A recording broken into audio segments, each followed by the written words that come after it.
Every year, the Sacramento Valley Shooting Center hosts the largest California IDPA championship. Welcome to the 2025 Western and Season 2 of Can We Chat? This podcast has been made possible by our sponsor, Carlson Mechanical, where your imagination comes to reality. What is going on? My name is Paul G., Chief Safety Officer for the IDPA. This channel will help you clarify IDPA rules, shooting techniques, and inform you of the newest gear and what's going on in the shooting community. If you're new here, consider subscribing. Good morning, YouTube. Joining me today is my partner in crime, the Viking. Good morning, brother. Good morning, brother. Fresh back from the Western. How are you feeling? You beat up? I am still beat up. I mean, yesterday the weather killed us. Still a little bit sunburned, still tired, exhausted. How's your legs? Legs are, I still have a little bit of a racing stripe on the back of my calf where the sunscreen just quite didn't go. So, because our Thursday, Friday was brutal, extremely. Like I would have to say that every nightmare that I have was put into that day. It was heat. We had to battle the elements. I was getting dehydrated. I couldn't drink enough, and at that point. You're already beyond the curve. Right. Yeah, I mean, I was really stoked and happy with myself that I was, doing liquid IVs and all that days before. Yeah. Just in case. And, right. I like the taste of them anyway. So, I drink a lot of water, and every once in a while I'm like, all right, I need something with a little flavor. So days before I was doing those, and I was like, you know what, This was a good call on this part. Yeah, Daniel gave me one. I downed it, and no cramps for the remainder of the week. So, I mean, in my opinion, they help. I like them. Oh, absolutely. And like I said, you get a flavor you like, and it's even better because, a lot of guys, are drinking teas and all that, which the teas can dehydrate you. Yep. But water's great for you, but. Every once in a while you're just like, I need something with a little flavor. So. Oh, well, you definitely need the additives, right? Yeah, you definitely the essentials, sure. Especially sweating that much. I mean, it was miserably hot. We have a lot to talk about. The 2025 Western IDPA Championships in Sacramento, California. We had it looked like endless moving parts. Yes, in my opinion, I think we were taking on way too much. But we flew a vet out from Virginia. Yeah. Right. He actually, that was actually a match in itself for him. That was a match and then some. I mean, what is it? 3 different plane flights, left sometime early in the morning, didn't get to our Airbnb till midnight. I was already asleep on the other side of the house. So he got stuck in Denver because they had some type of storm. He sat there and he goes, well, I don't know. I'm sitting on this plane. They might divert us back. And, if not, I'll probably have to just go home. I'm like, oh, no way. That would be terrible. We had a lot scheduled for him. And, we noticed we had to kind of throttle back a little bit because he was exhausted as well. Yeah. Just like us, right? So this one just kind of took. This one had a lot of moving parts that all had to fit right, or it was going to be a bigger disaster than it was. This was definitely the extreme of matches, right? It definitely was. A lot of moving parts, and even then, even if it was a local match, to pull everything off that we did pull off would be a very large feat. So let me take this moment to thank all of the subscribers that chipped in. Thank you so much for supporting the Heroes with Hoodies. Or Hoodies with Heroes? Heroes for Hoodies? Yeah. Okay. Sure. Yeah. It was our way of dealer's choice. Dealer's choice. Thank you very much, Viking. We raised enough money to get Bill out here from Virginia. That wasn't a easy feat in itself, but we did it. He came. He shot. He hung out with the team. He was delightful. He actually gave me a book on mental winning, his book. Wow. And you wrote a book? I'm sorry. No, it's a book. I was going to say, reading. Bill. The author, right? So could have enlightened me. What'd you think about his company? Great guy. Yeah. Can't wait to shoot with him again. Just always has a positive attitude. Yeah. That he is that drawn out accent that he has is just really calming and soothing. What, the Virginia accent? Yeah. I mean, you're always used to us and our accents here locally, and everywhere you go, you kind of see but that it's definitely refreshing. It is. Yeah, it's almost music to the ears. Yeah. So he wore a kilt. He did. So for the first thing, we were wondering if he was wearing underwear under it, and he assured us that traditionally you don't.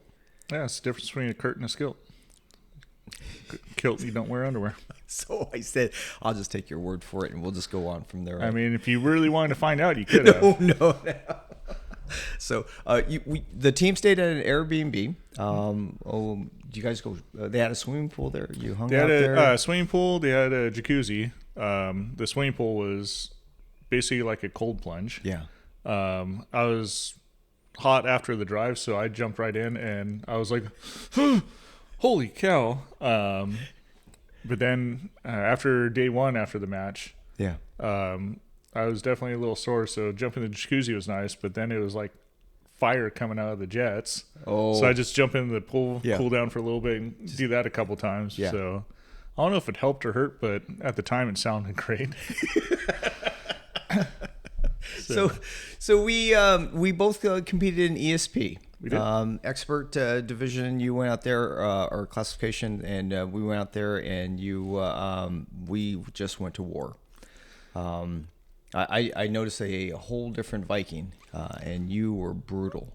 There were some stages that I felt great on, and everything just was right in the wheelhouse. And then there's some other stages that, I don't know, just didn't quite feel right. You had a lot of things pushing against you. Not only me, but you had some calls, some interesting calls. Had some interesting calls. It's just like everybody knows, the rule book's kind of a clear as mud rule book. It's not extremely cut and dry, because you could have a rule, but depending on the stage, there could be this one supersedes this rule. Well, this one's because of this one doesn't happen with this. Yeah.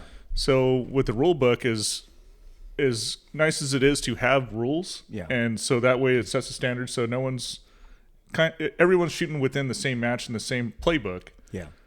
But within that playbook, if this is over here and this is over here and that's that, and then this one's here with this limit line and that limit line's over here, but this covers here, then all these rules kind of change. So in my opinion, if you see something in a stage and the CSO, the SO can't make a call a match director over, because it helped us on a couple stages as well.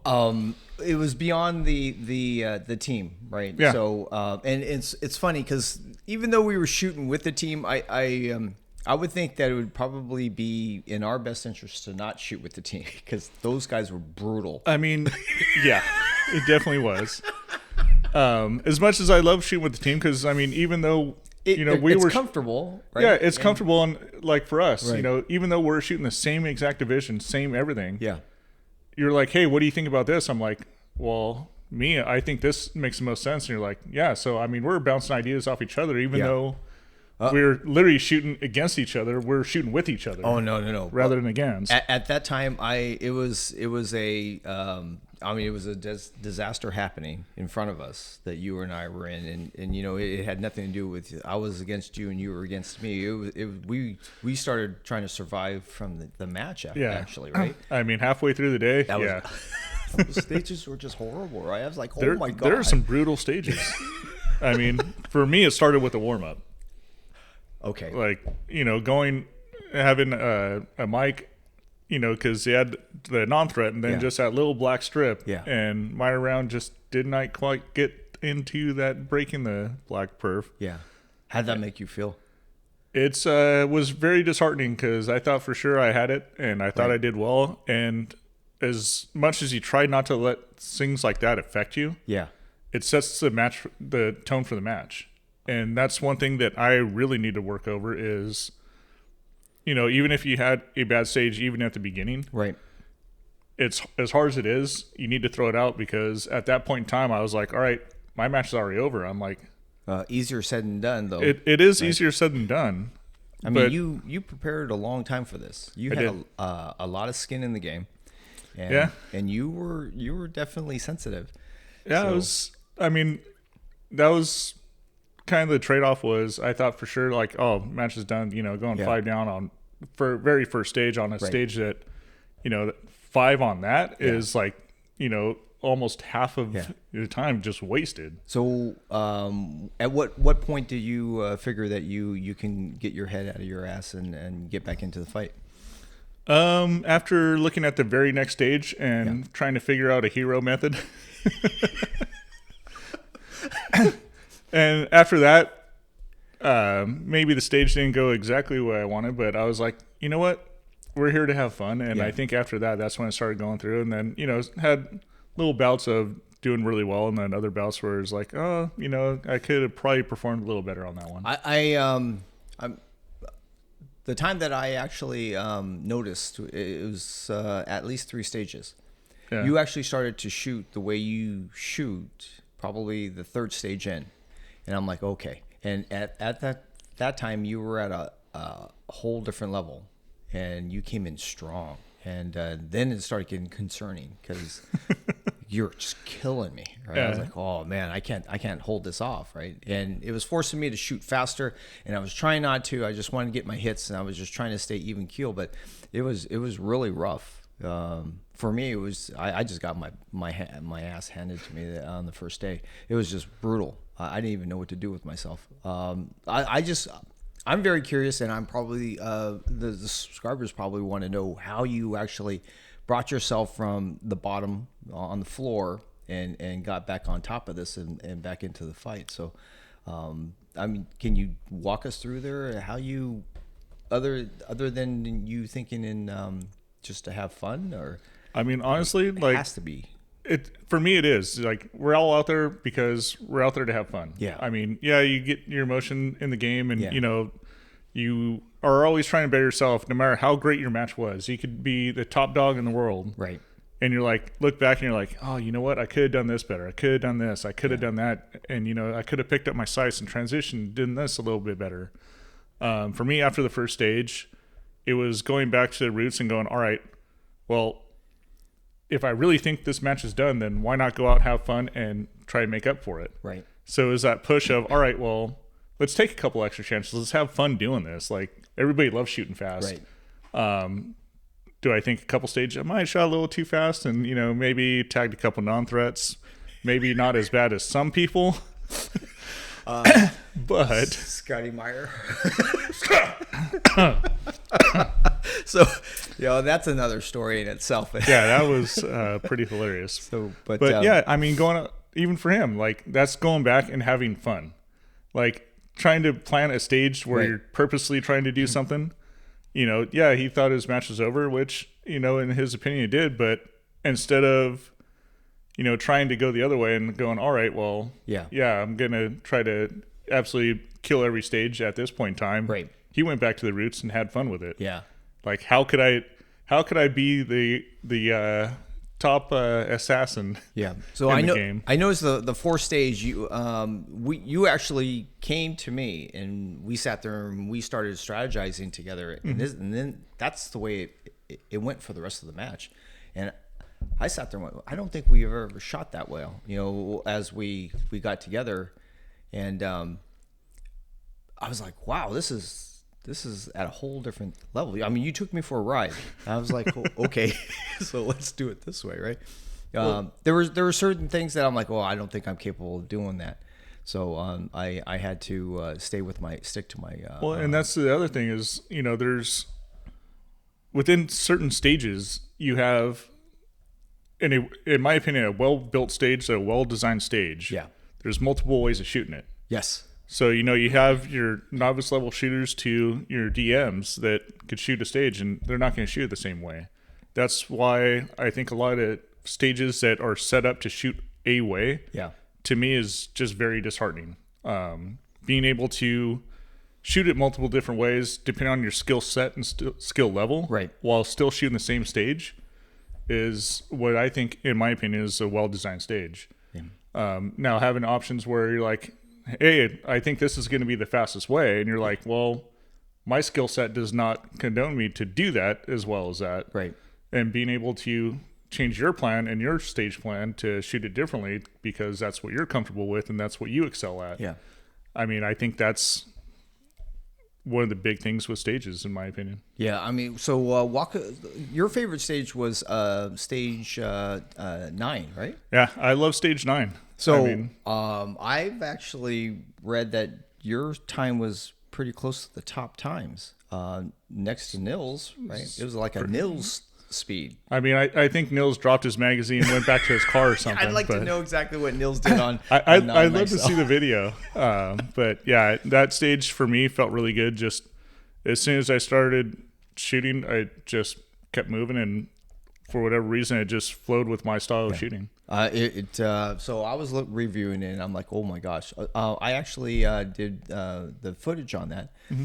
And the way I did it, I was trying to make it a dynamic cinematography thing. And so I just kept on moving. Michael Bay inspired. Yeah. So I just kept on moving backwards all the way across. And you kept up with me all the way across.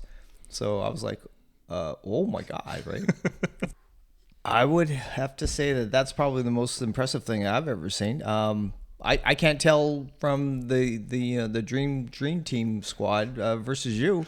No, Dream Team squad is a different level. Those guys, they're great. You know, Austin, Niels, right? Joe, they're phenomenal. They're insane. So we got some footage of them. I just wanted to see what was in the mind of Joe Biden, right? So wow, not the wrong Joseph. Sorry, my bug. Guru. Hey, I don't know this guy, Joe. Come on, give me some credit. So I pulled him aside and we started talking. And then next thing you know, Austin and Nils is right behind him. And I said to him, "Oh my God, this is crazy." And they're not the serious guys. Contenders that we picture. No, I mean, they're out there having fun. And they were having a blast. And it was almost infectious. Like everybody, as soon as you started seeing those guys have so much fun, I mean, everybody else wanted to join in and do it with them. So. I thought that was very impressive. Yeah. I don't think I've ever seen that side of those guys. I mean, it is nice to be able to see. Well, congratulations for shooting such a great stage. What do you think about all the reactive target rules? Clear as mud. Okay. So IDPA headquarters put out a memo, right? And they said that was rule 3.2.3 regarding reactive targets and equal or priority targets, right? Static targets. And we had... I'd say more than 3 or 4. Oh yeah, easy. Okay. So you figure, I mean, stage 9, there was 2 of them. Yeah. On the same stage. Yes. Then you had stage 8, 4. I mean, there's multiple. I mean, even our stage that we worked. I mean, technically, you had maybe not a shooting reacting target, but you put your foot off the foot pedal, and now you had 2 reactive targets. Right. And so, I mean, there's a lot of reaction. So we were looking at that, and they said nothing about slicing the pie, left to right, right to left. And then they started to incorporate all in the same plane, right? And so that kind of caught me at. But if you really think about it, that makes total sense, right? Yeah. I mean, if it's on the same plane, then you have technically it's and if, all one threat level. You know what was the most important, the impressive thing was that there was a lot of shooters that actually picked up on that. Yeah, and that was the major, actually the number one most asked question, right, regarding the 3 targets on our stage. We worked stage 10, so we were there in the church bell, right? Yeah, and you were. Congratulations for doing that. Thank you. That was really nice. It was a lot of fun. So the Viking actually stepped up, and he is now one of the safety officers. And so I had him in charge of the whole stage, and you just ran that like a pro. To me, it's when you have a well-run stage, it also sets your match tone. You know, when you're sitting there hanging out, waiting for everybody else to shoot, and they have a lot of issues and this and that, and everything's really lethargic. To me, it sets another match tone. You know, if you have, maybe some people might say we're a little too animated and having a little too much fun on the range, but I think for the most part, everybody voted our stage the greatest stage as far as being ran and everything else. Yeah. Even after the match, Megan was like, I think I had more fun scorekeeping and actually working the stage than I did shooting the match. I'm like, well, don't tell Ryan and Fred that. Right. So Fred Mowry asked, who do you want to work with on your stage? And I said, well, I just need the Viking and Megan, and then I'm good to go. He goes, just three of you, really? Just the three of you guys are going to run the stage? And I'm like, just the three of us. Yeah. And I thought we had more than enough.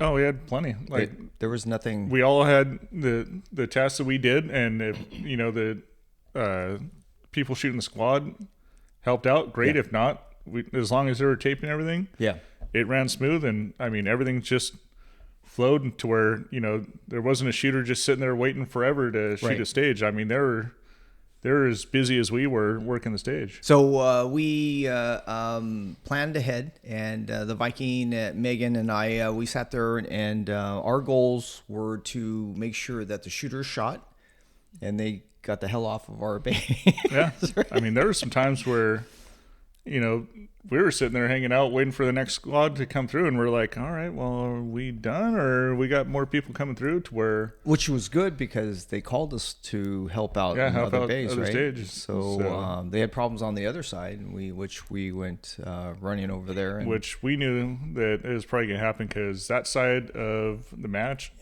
that was a lot of setup and a lot of everything. Bigger bays. Bigger bays, more targets. There was a lot more moving out there. More adjustments. They definitely needed more hands on deck over there. So, but that worked out really good, right? No, I got to see Joe, Nils, and all those guys over on the other side, and like, oh, hey, what's going on?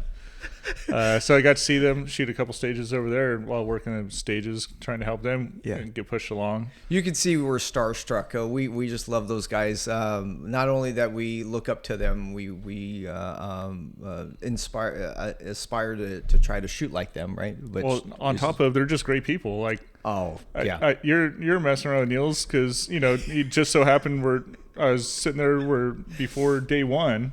And we're sitting there having a great conversation, BS and yada, yada, yada. And you're coming up, you went over to him. You're like, don't you have somewhere to be? You got a match to shoot over in Bay 1. He goes, yeah, I got a little bit more time. I'm like, all right, cool. But like all those guys are so nice, so cool. Yeah. But one thing I didn't tell you. What? I did get to see Nils shoot the very last stage, 14 or 13? Yeah. All the way at the end where it had the piece of steel all the way in the corner. Yes. He pulled a Paul.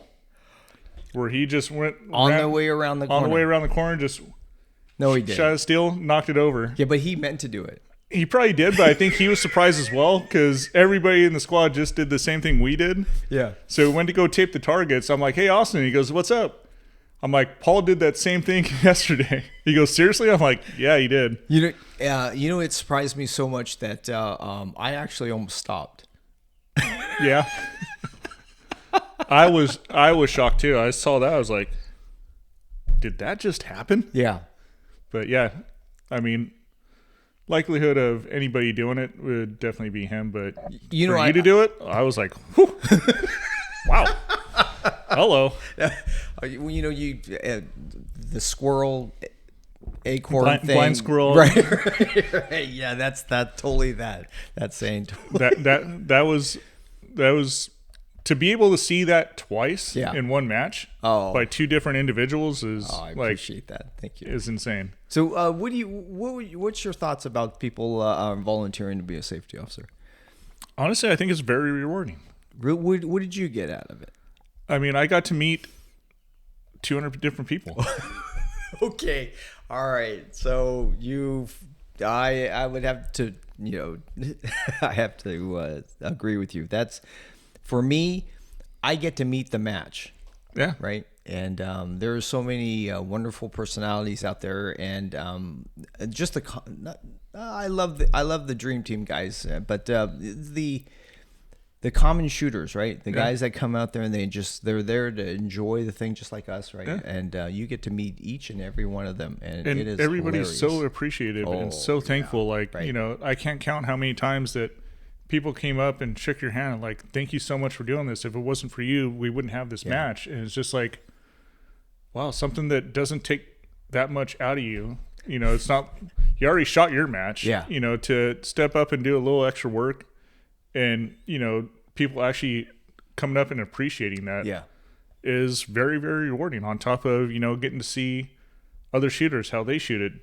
Did someone else see something that you didn't? Even though, you might put together 3 or 4 stage plans for a stage, did they come up with something that I saw? Like, I saw something from Austin working our stage. I was like, that is brilliant. It was such a small deal. Yeah. But made up so much time. Yes. That was like...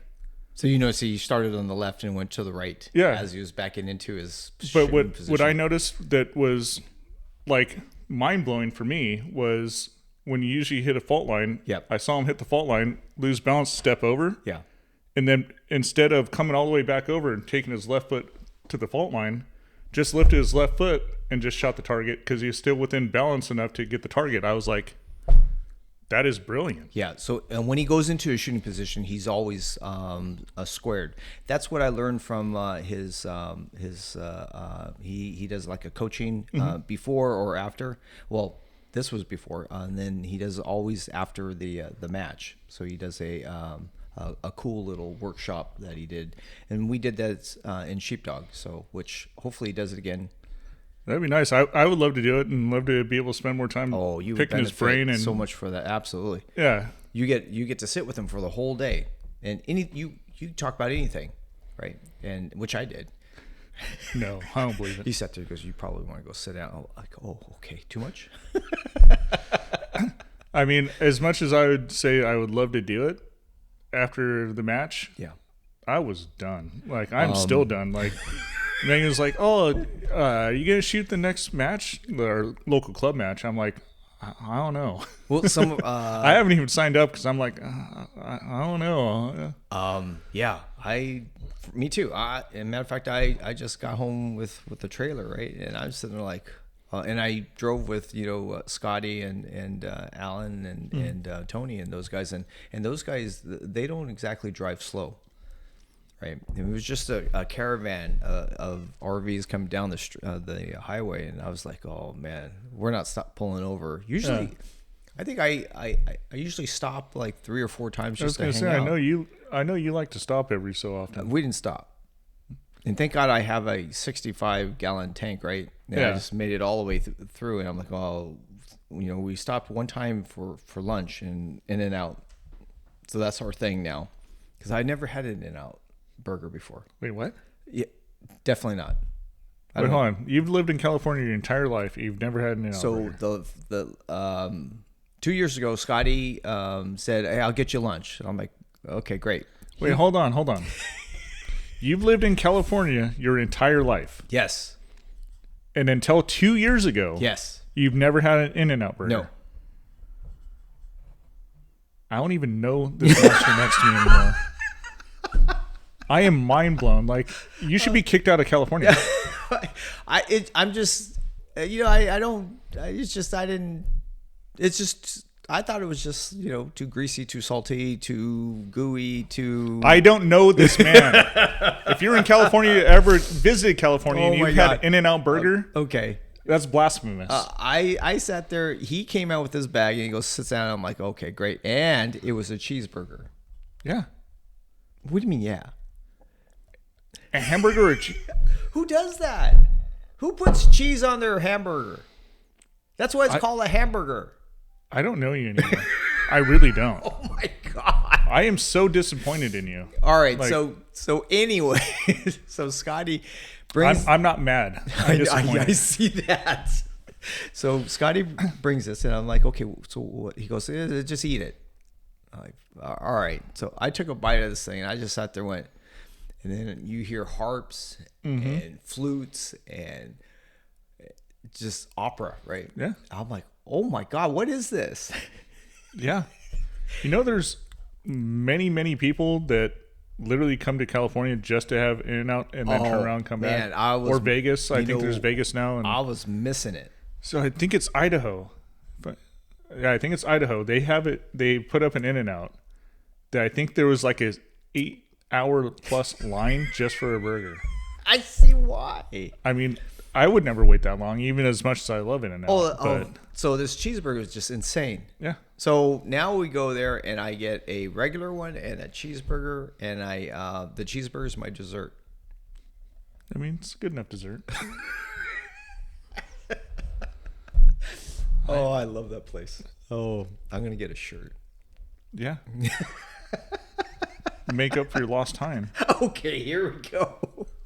So you brought some samples. Well, not samples. You brought some bottles, right? I did. And I got to use it through the match. And I would have to say, holy cow, this is a game changer. So I had a lot of...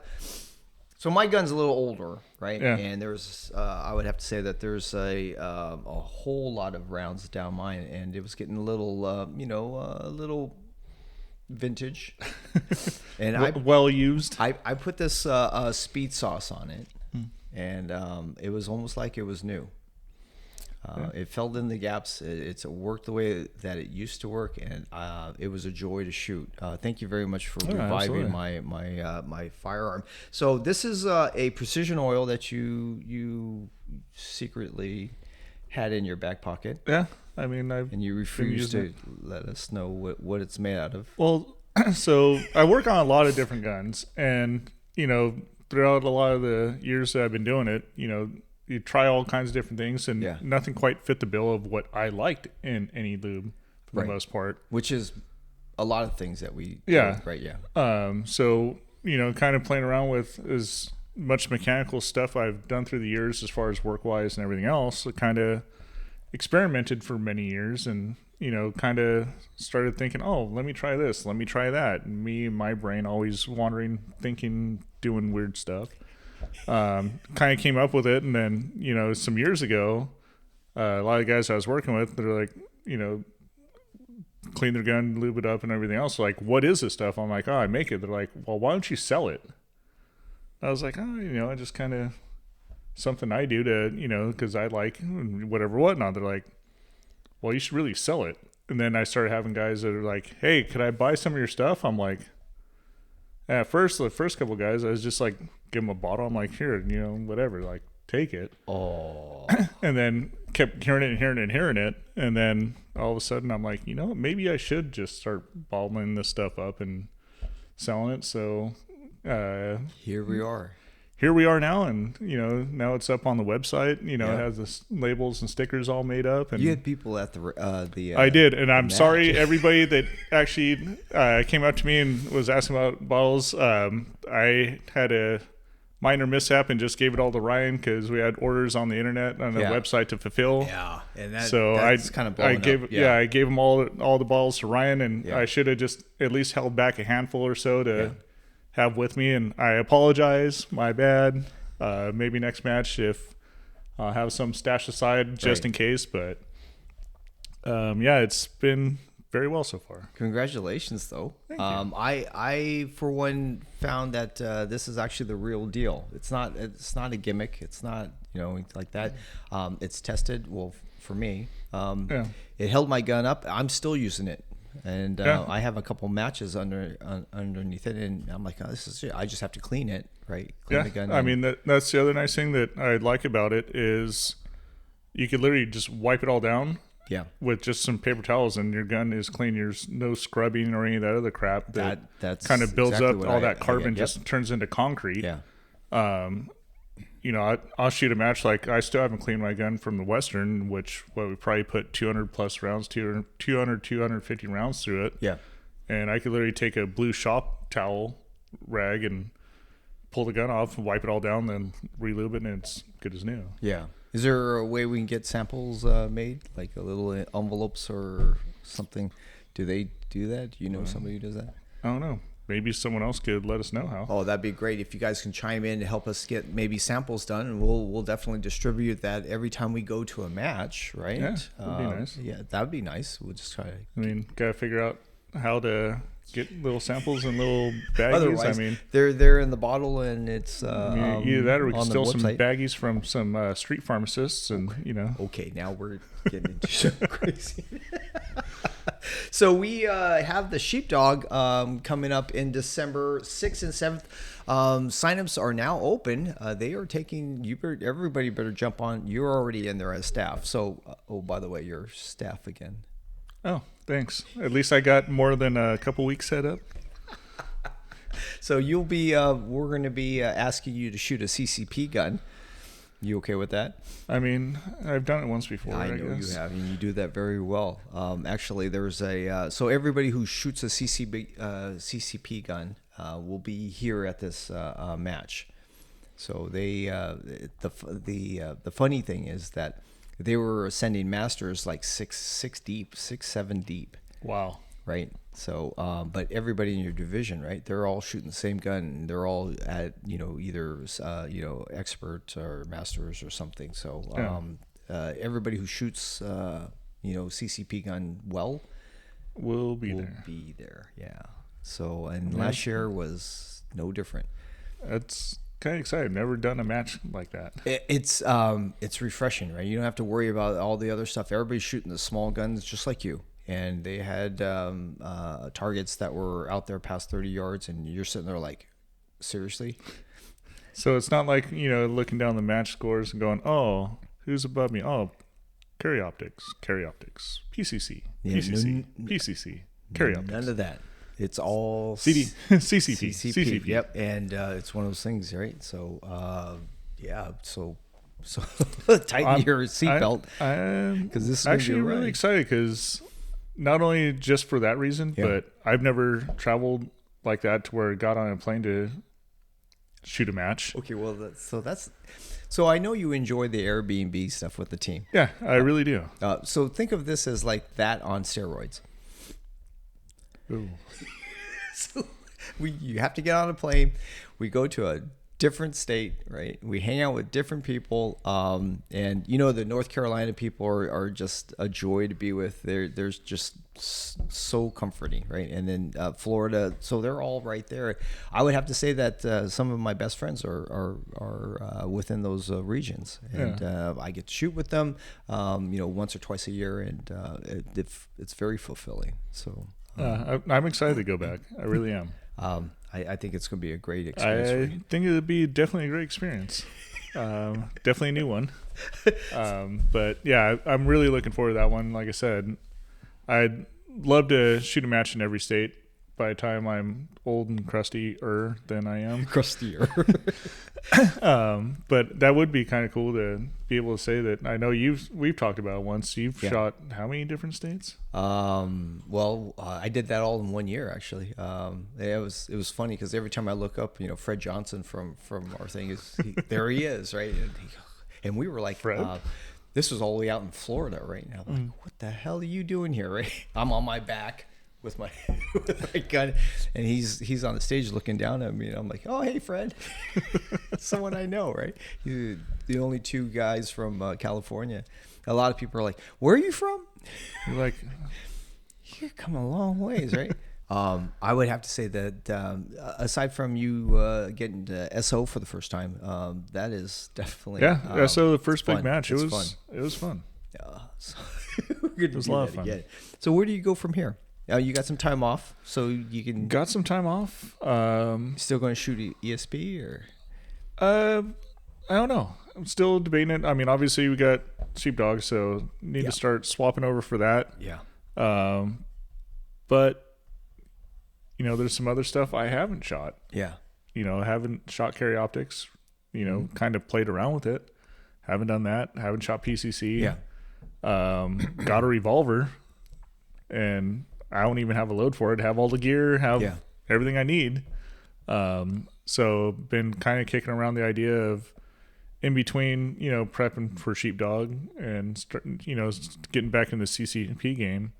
Maybe take a little break here and there and shoot a little revolver and learn some patience. Okay. You know what I'd like to do is to shoot PCC again. And that's the other thing we were talking about is, Megan's like, after seeing a lot of the PCC shooters and seeing Samantha shoot. Okay, so Samantha is that 15-year-old girl out there that I was ripping, right? Yeah. And she was, I was shocked. I was like, it blew what Megan's the mind. hell? She's like, that looks like so much fun. Do we have a PCC? I'm like, yes, you do. Yeah. Oh, could I do that? Does she want to shoot that? I'll bring that this Sunday. Well, because I have one at the house, and I'm like, well, there's also multiples, floating around to shoot. Yeah. She's like, huh? She's like, can I see it? I'm like, yeah, here you go. She goes, oh, it's kind of heavy. I'm like, well, it only gets lighter from here. Yeah. I'm like, I might know a guy. But she was like, oh, I might really like this because that looked like a ton of fun. Yeah. I'm like, yeah, it looks like a lot of fun. I just haven't done it yet. That's crazy. So let's wrap this up. Personal thoughts. I was just wanting your thoughts on maintaining mental composure. We've already talked about how you dug deep and bring it back, but is there a way that you can find out how to stay? Is it better to cycle, going highs and lows and highs and lows, or do you think it'd be more advantage to try to stay even keel through the whole match, or what do you think about? That's a tough one. I mean, it depends on how you function. Like for me, if you're able to turn something that is not quite right, or I don't want to say anger, but the fuel that feeds your fire to get better. Yeah. Some people say, oh, if I stay calm, then I could, I'm a little bit more clear focused. I could perform better. Yeah. Me, I've always grown up to where it's the small amount of aggression to where you have to kind of keel that back to where for a fact you always have a little bit more. Right. For me, that's always worked out better. I'm not saying that I'm not trying to stay calm in between the fact, but like when I'm actually doing my, quick mental check, last little deals before, I'm loading up, that last little mental check before I'm walking up to the stage, then it's like, all right, yeah, it's go time. Let's get that little bit of adrenaline going to where, you're going to push through that stage. Yeah. The hardest part is maintaining it. Oh. Just always being on top of your game. And that's one thing I noticed with, the real pros. Yeah. They could do that on demand. And we got to see it. We got to see it. That was really cool.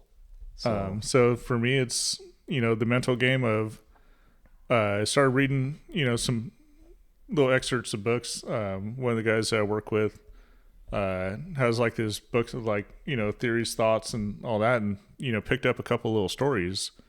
And then I had another guy actually do some AI stuff that kind of would help out and like little tips and tricks. Yeah. ChatGPT. Yeah. Yeah. And one thing that obviously throughout the day, just read little excerpts. And one of the things is like the mental game, which we kind of talked on. I wanted to read a lot more about it, but I wanted to skim through it, at least, pick up some of the highlights. They're saying one of the biggest things is, getting a stage plan, doing what you need to do, and actually stepping off and then literally closing your eyes. And like the more you could actually visualize, like in your brain, just, the grip and how the texture around the pistol is going to feel when you actually do this and actually work through the stages, not just like looking at it, walking through, but closing your eyes and just shutting your senses off other than doing that. And I was like, that made a lot of sense. And the times I did get to do it, I did really well and had a really great stage. The times I didn't, so I'm kind of like, oh, that might be onto something. Right. So, I mean, people go through the walkthroughs, right? They begin the walkthroughs, they just walk through and they just kind of look and stuff like that. They just don't understand that is your input, right? You're gathering data for your mind, right? Yeah. So you can bring it back to the back of the bay and run it through, with your eyes closed. If you can visualize it, you already... It's a part of you now. Yeah, it's big. Yeah, and so you can go out there and it'll be just like training, right? It'll be automatic. Yeah, hopefully. I mean, I wouldn't say it's more important than the physical aspect, but it's a large part. It's funny because the last stage on Cowboy Town, I shot paper and I was coming around the corner and it was just almost like a blur. I see that steel. Within the blur, it focused, and then I took the shot and I just kept on going. And I don't even remember other than that. And sure enough, it fell down and I didn't know what to do with myself. You weren't sure if you pee your pants? Or... Yeah, it messed up my round count, damn it. Yeah. Well, thank you very much for sharing. I know there was you had an emotional roller coaster going on there, and I got to see it up hand. I don't see it as anger. I see it as you being very, very passionate about what's going on with what we're doing. So, and I can appreciate that. No, like I said, I do love the sport, and do love the camaraderie that it brings, and the competition side of it, and everything else about it.